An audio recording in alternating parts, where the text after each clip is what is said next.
Street TV family. Catch us live on your TV screens. Just live on your TV Hey, screen. hey, hey, Welcome hey. back, beautiful people. You are still tuned into Ekse right here, channel 263. Yes, ma'am. We are still in that conversation of drug use, drug dealings, drug abuse. And right now, the whole panel has joined us Love that. at the end together. So we still continue with the conversation. We are still joined by our resident lawyer, Patricia, as well as Michelle and Deline, Shane, Denzyl. and Denzyl. Yes. Yes. First and foremost, thank you guys so much. This conversation has been so insightful. Now I want to come to you. I mean, I've been promising the viewers, like, guys, I promise you, we're going to give you a helping hand. And the helping hand is right here. Talk to me about One Step Outreach. Okay, so One Step Outreach was established in May 2019. Yeah. And our main focus is our drug addiction cases, the challenges that we have. So what we are doing, we reached out to them. So when they need the help of rehabilitation, we assess them at our office, which is actually my home, my lounge. Yeah. Oh. So since 2019 till now, I'm still fighting for a building, so I trust that that will happen for us. Yeah. But for now, we are limited on an amount of people per day, which makes it sad, Yeah. because we have to cut on all of them. So what we do is we do the assessment, we do the screening, and the screening is now the drug test that we do. Right. We do buy the drug test out of our pocket. And because it is over 45 right now at the chemist, parents can't afford it. Yeah. A lot of them are not working at the moment. And so when we do the drug test, it actually then tells us whether they in fact just do what they say they do. In many cases, they come and say they do just the heroin. Then we pick up, they do marijuana, they do crystal meth, which is a tick, etc. You know, so from there we now know it's not only that. What we also do is, because I've been in the police for many years, I do have the colleagues that still assist with the criminal record, because we have to know who we're dealing with when they come into our house. Absolutely. Okay, so now before we send them in, we send the referral letter. Okay. And the rehab then will know who are coming to them. Yeah. For now, with the pandemic, they also need now to have the TB test and the COVID test Oh, yeah. before they can go in. So that is basically what we do. Okay. Delina, so you grab the mic, Michelle. To send a drug addict to go for his COVID or his TB test, that is also a challenge. How was it? Because they go to the day hospital and then they see a line that is like from the gate Right through. till outside this building, and then they turn around. And what I offered was to go with him, because they mustn't really actually stand in that line. Yeah. You go in like by the other side. Okay. See. And the other challenge that we face also is telling our clients that we don't have a place to send them, like a rehabilitation center. They come to us, they are in a dire need for help, they're crying for help. And all we can do is just to assist them, take the drug test, do the criminal check, but that is basically all we can do. We phone around to rehabs, most of them are full. They are fully booked. And that is our biggest challenge, is to tell a drug addict, No. you must wait. You're going on a waiting list. They're not going to come back to us. Because Some of it them, even took so much courage for them to open up and exactly, to come to you. just to take that first step to come to Yeah. us for help. And it's heartbreaking to see them walk away, come back the next day, nothing yet, is there no news yet.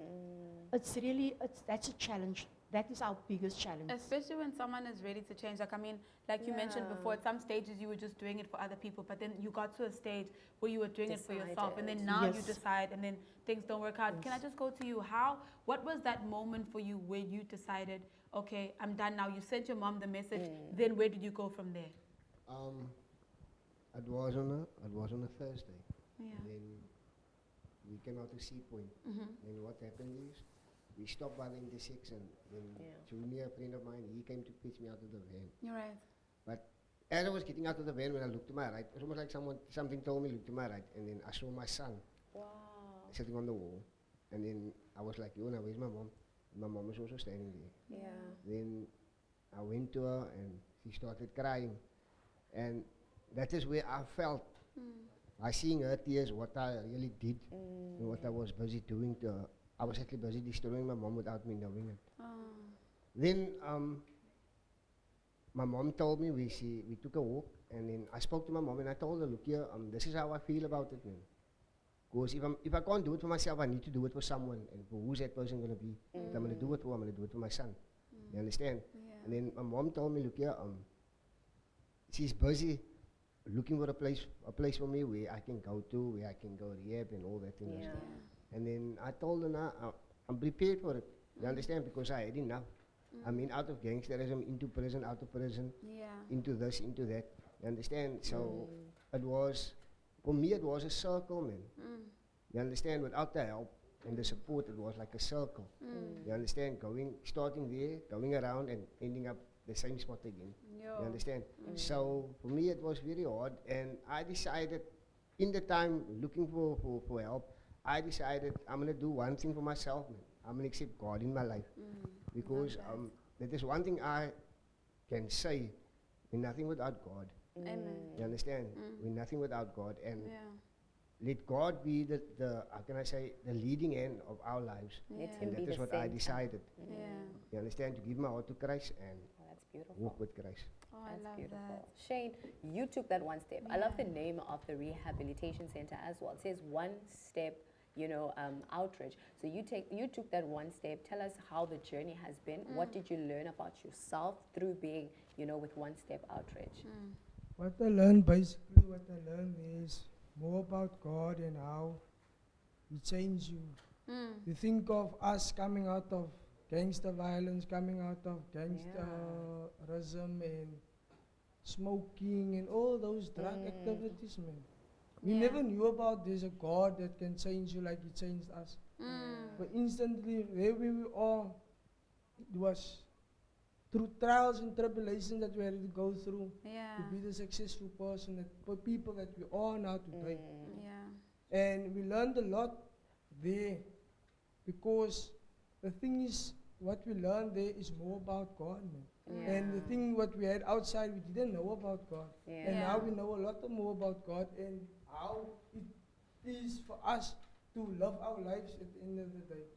So for me, it's a good thing that we are there and still going strong at the end of the day. And that's what I can say about that place. It's amazing. Yo, I I love love that. Guys, you doing, I literally Yeah. watch, I love watching you sit there and just like see the what work we're that doing. you've done and see what you've done. I can honestly say, if I look back 7 months, it's actually a joke, but I'm going to leave that.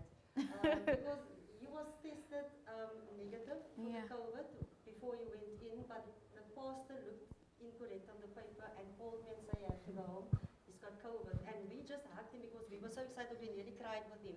I actually literally put him in the taxi to go to the rehab because his mommy Oh, can I Just have your use the mic, mic, please? please. Yes, sorry. no Yeah. problem. So his mommy wasn't aware, so we contacted her afterwards and said, we got your son in the rehab. And then the pastor said, Delene, this child has got the COVID, man. How did you do this thing? Confess this one. And then we were like, COVID-19. you know, and We I hugged ran him. to the kitchen and I got the lemon and I put it in a mouth. And then he called back and said, no, we made a mistake. It's It's negative. negative. And I said, Pastor, my whole lounge is soaking wet of the sanitizer. You were sanitizing the whole thing. Oh my You know, God. but that is the jolly That's part of hilarious. that. When we were looking tirelessly for place for Shane. Yeah. And when we got that place from Pastor Errol, which we are so grateful for, Yeah. we were like dancing in the lounge because now we succeeded in something, Yeah. even if it's just one that we take off the street. Yeah, You know, definitely. and also the challenge that we have is parents so much want that help for their children. But I'm telling you today, if the child don't want the help, You can't it's help not going to them. work. Yeah. A few of them ran away, and one of them died. Oh man. So I'm just saying, it's because if, like Denzyl say, the whole time when he went, it was not because he wanted to be there. It was But doing then for the other time came people. for him to decide that this is for me now. That's the perfect time. And that is why we give the name One Step Outreach, Yeah. for them to give just the one. We ask just one step. But what if That's someone never all. reaches that step? Like my You heart know- is breaking for the people who actually never come to the conclusion where they Yeah. say, you know what, I want this to come to an end. Yes, if you think about it and you take one drug addict and you place that one drug addict into a rehabilitation center, you actually helping a whole community and that family. Because the parents can sleep peacefully because Yeah. he's in a rehab. Yeah. The community can be peaceful because he's not going to break into their houses Yeah. anymore. Yeah. He's not going to steal the clothes from the line anymore because he's inside now. He's in a rehab. So we don't only, you can't just focus on the drug addict. But it's about the It's whole about community. the whole It's the community parent and the as parents. well. I feel that the parent really feels No, that that's they are also true. addicted. Right. They also have to wake up. Oh, unfortunately, time is up. Patricia, this last one is for you. Any advice for anyone out there who's thinking of getting into some illegal acts?